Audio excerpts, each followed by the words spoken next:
ጤና ይስጥልኝ ክቡራትና ክቡራን የንጹህ ሚዲያ ቤተሰቦች እንደምን ቆይታችኋል? መረጃዎቻችንን ይዘን ቀርበናል። በቅድሚያ አርዕስተ ዜና። ህወሓት ያስረከባቸው መሳሪያዎችንና ተሽከርካሪዎችን የማንቀሳቀስ ስራ ተጀመረ። በዝርዝር እንመለከተዋለን። መንግስት በ188 ሺህ ህገወጥ ነጋዴዎች ላይ እርምጃ ወሰደ። የዚህንም ዜናዎች ዝርዝር ይዘናል። እንዲሁም ደግሞ ከአላማጣ በህወሓት ታጣቂዎች ተገደው የተወሰዱ 10 ሺህ ወጣቶች ያሉበት እንደማይታወቅ ተነገረ። በሜሪላንድ ግዛት የአማርኛ ቋንቋ ትምህርት ሊጀመር ነው። ክቡራትና ክቡራን የንጹህ ሚዲያ ቤተሰቦች ዝርዝሮቹን እናቀርባለን። እስከ ፍጻሜው ድረስ አብራችሁን ቆዩ።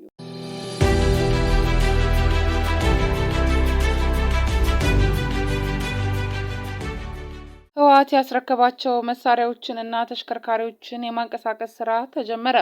በፌዴራል መንግስትና በህወሓት አመራሮች መካከል ደቡብ አፍሪካና ኬንያ ላይ በተደረሰው የሰላም ስምምነት መሰረት መከላከያ ሰራዊቱ የተረከባቸው የተለያዩ ተሽከርካሪዎችና የጦር መሳሪያዎች ከቦታው መንቀሳቀስ ጀምረዋል። ጥር 2 ቀን 2015 ዓ.ም ከመቀለ 36 ኪሎ ሜትር ርቀት ከሚገኘው አጉላ ካምፕ የአፍሪካ ወታደራዊ ታዛቢዎች በተገኙበት ህወሓት ያስረከባቸው መሳሪያዎች፣ ተሽከርካሪዎችና ተተኳሾች ወደ ተዘጋጀላቸው ቦታ በኮንቮይ እየተንቀሳቀሱ ነው። የመከላከያ ሎጂስቲክስ ዋና መምሪያ ኮሎኔል ነጋ መንገሻ በተደረሰው ስምምነት መሰረት ወታደራዊ ንብረቶቹን ተረክበን ከቦታው በማንሳት ወደ ተዘጋጀው ቦታ ጉዞ ጀምረናል ብለዋል።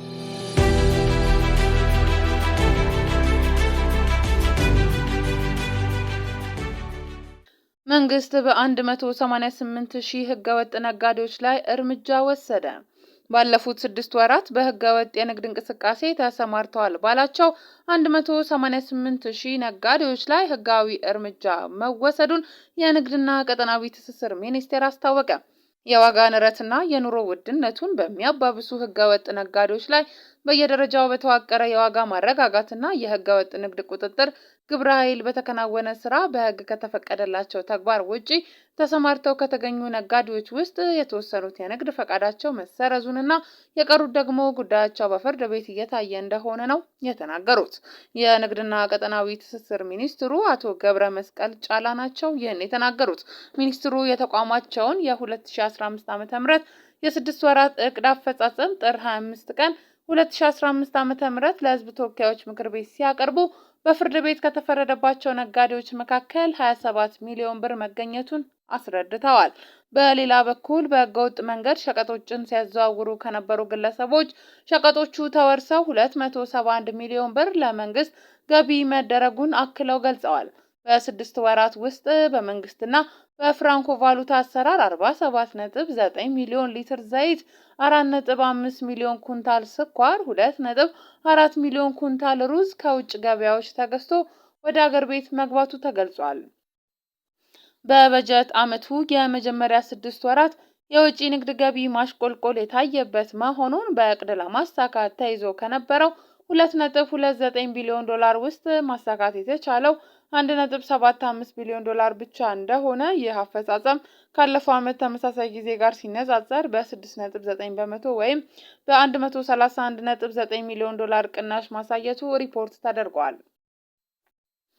ለወጪ ንግድ ገቢ መቀነስ እንደ ዋነኛ ምክንያት ተብሎ በሚኒስትሩ የተጠቀሰው ኮንትሮባንድ፣ ህገወጥ ንግድ፣ የዓለም የምርት ፍላጎትና የዋጋ መቀዛቀዝ በተለይም ከዋጋ አንጻር ቡና ላይ የተፈጠረ የዋጋ ማሽቆልቆል ማሾ በሜትሪክ ቶን $1,700 ይሸጥ ከነበረበት ወደ 1,250 መውረዱ ነው።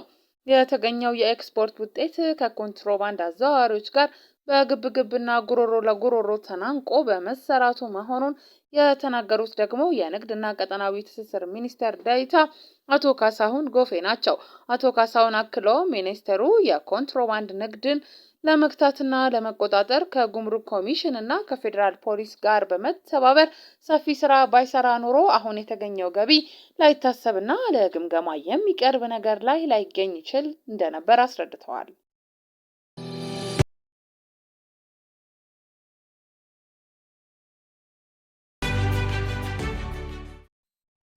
በሌላ መረጃችን ካላማጣ በህወሓት ታጣቂዎች ተገደው የተወሰዱ 10,000 ወጣቶች ያሉበት እንደማይታወቅ ተነገረ።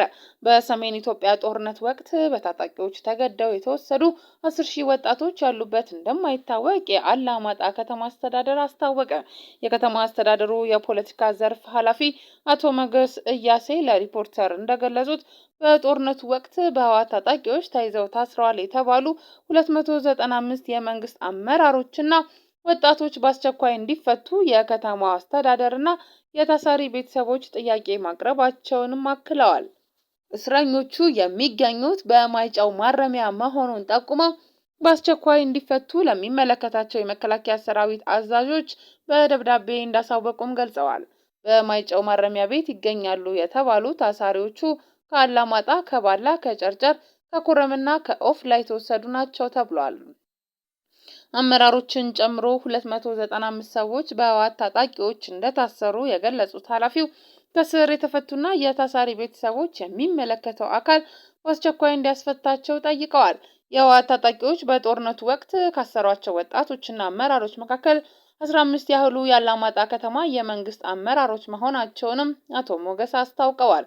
በከተማዋ ዙሪያ ያለው የጸጥታ ሁኔታ ሰላም መሆኑን ጠቁመው በማይጨው ማረሚያ ቤት በእስር ላይ የሚገኙ ሰዎችን ለማስፈታት በሂደት ላይ ቢሆኑም 10,000 ወጣቶች ግን ያሉበት አለመታወቁ አሳሳቢ መሆኑን አስረድተዋል። የአማራ ክልል ፍትህ ቢሮ ሪፖርተር ላቀረበለት ጥያቄ በሰጠው ምላሽ ታሰሩ ስለተባሉት ሰዎች የደረሰው መረጃ ስለሌለ አስተያየት መስጠት እንደማይችል ገልጿል። እስረኞቹ የሚገኙት በአማራና በትግራይ ክልሎች የወሰን ውዝግብ በሚስተዋልባቸው አካባቢዎች መሆኑን ከስር የተፈቱ የዓይን እማኞች እና የታሳሪ ቤተሰቦች ተናግረዋል። አመራሮቹ የታሰሩት የብልጽግና ደጋፊዎች ናችሁ ተብለው መሆኑን ከእስራት የተፈቱ 2 የዓይን እማኞች ገልጸዋል።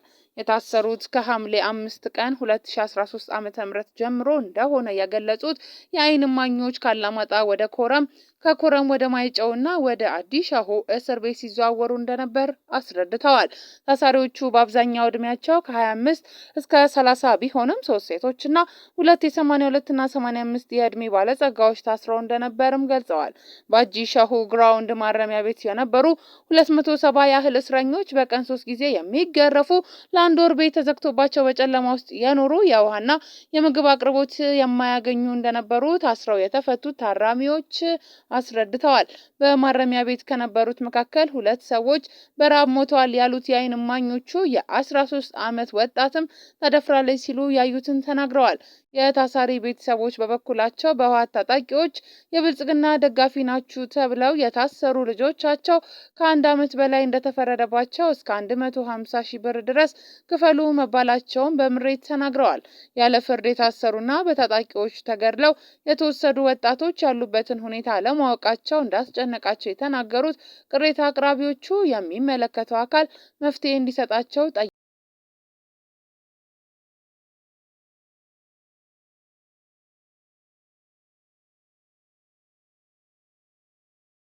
ርዕሰ ሊቀ ጳጳስ ጉዞ አድርገዋል። በመረጃችን ይህንንም አካተነዋል። አብራችሁን በድጋሚ ቆዩ። ፍራንሲስ ከሮም ከመነሳታቸው በፊት ከርዕሰ መንበራቸው ቫቲካን የወጣው መግለጫ እንዳመለከተው ርዕሰ ሊቃነ ጳጳሳቱ ሁለቱን በጦርነትና ግጭት ክፉኛ የተመሰቃቀሉ ሀገራትን የሚጎበኙት ለሰላምና ለሕዝብ ደህንነት ለመጸለይ ነው። አንድ የሮማ ካቶሊካዊት ርዕሰ ሊቃነ ጳጳሳት ደቡብ ሱዳንን ሲጎበኝ አሁኑም የመጀመሪያውን ነው። የሮማ ካቶሊካዊት ቤተክርስቲያን ርዕሰ ሊቃነ ጳጳሳት ፍራንሲስ 2 የአፍሪካ ሀገራትን ለመጎብኘት በያዝነው ሳምንት ማክሰኞ ኪንሻሳ ኮንጎ ዴሞክራቲክ ሪፐብሊክ ገብተዋል። ርዕሰ ሊቃነ ጳጳሳቱ ለ5ኛ ጊዜ ወደ አፍሪካ ባደረጉት ጉዞ ከኮንጎ ዴሞክራቲክ ሪፐብሊክ በተጨማሪ ደቡብ ሱዳንንም ይጎበኛሉ።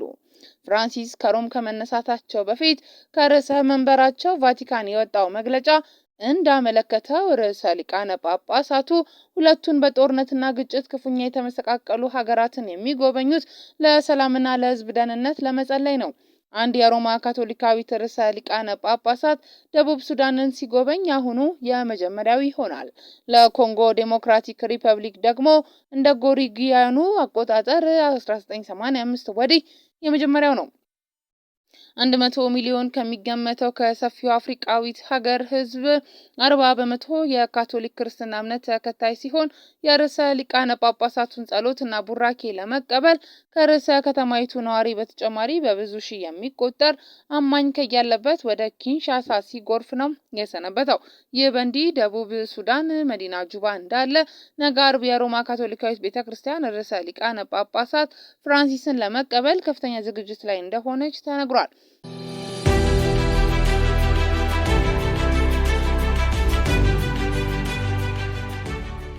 ሀገራዊ ተቋማት አንድነታቸውንና ጥንካሬያቸውን ጠብቀው እንዲዘልቁ ከዚህ በፊትም ሆነ ችግሮች በተፈጠሩ ጊዜ ሁሉ መንግስት የሚጠበቅበትን ሲወጣ ቆይቷል። ይህንን ጥረቱን አሁንም አጠናክሮ ይቀጥላል። የተቋማቱን አንድነት የሚፈታተኑ ችግሮች ከውስጥ ሲነሱ በውይይትና በውስጣዊ አሰራር እንዲፈቱ ድጋፍ ሲያደርግ ነበር። በተጨባጭም ውጤትም አምጥቷል። ከሰሞኑ በኢትዮጵያ ኦርቶዶክስ ተዋሕዶ ቤተክርስቲያን አባቶች መካከል የተፈጠረው መለያየት በሰላማዊ መንገድ በውይይትና በቤተክርስቲያኒቱ አሰራር መሰረት እንዲፈታ ሁሉም አካላት የሚጠበቅባቸውን ኃላፊነት መወጣት ይኖርባቸዋል። የሀገር ሽማግሌዎች፣ የሃይማኖት አባቶች ሁለቱን ወገኖች በማቀራረብ ችግሩ በሰከነ መንገድ እንዲፈታ ማድረግ አለባቸው። አማኞች ችግሩን ከማወሳሰብና ለሌሎች አካላት መጠቀሚያ ከመሆን በመታቀብ ገንቢ ሚና ሊጫወቱ ይገባል ተብሏል። የጸጥታ አካላት የየአካባቢውን ህዝብና የእምነት ተቋማት ሰላምና ጸጥታ ማስከበር ግዴታቸው ነው። ግጭት የሚያባብሱ አካላትንም ስርዓት ማስያዝ አለባቸው። የሚዲያ አካላት ችግሩን የሚያባብሱ ነገሮችን ከማቅረብ መቆጠብም ይጠበቅባቸዋል። እንዲሁም መላው ህዝብ ለችግሩ መፈታት የሚጠበቅበትን እንዲያደርግ መንግስት አጥብቆ ያሳስባል። በሌላ በኩል እምነትና ብሔርን ተገን አድርገው ግጭት ለመፍጠር የሚያስቡ ሀገር ለማፍረስ በተለያዩ መንገዶች ሞክረው ያልተሳካላቸው ኃይሎች ችግሩ እንዲባባስና እንዳይፈታ ለማድረግ እየሰሩ መሆኑ ተደርሶበታል። መንግስት ይህንን ፈጽሞ አይታገስም። ችግሩን ለማባባስና በህዝቦች መካከል ግጭት ለመፍጠር ብሎም ሀገርን ወደ ፈተና ለማስገባት በሚጥሩ አካላት ላይ መንግስት ህግ የማስከበር ስራውን እንደሚሰራ በዚሁ አጋጣሚ ያሳውቃል። በመጨረሻም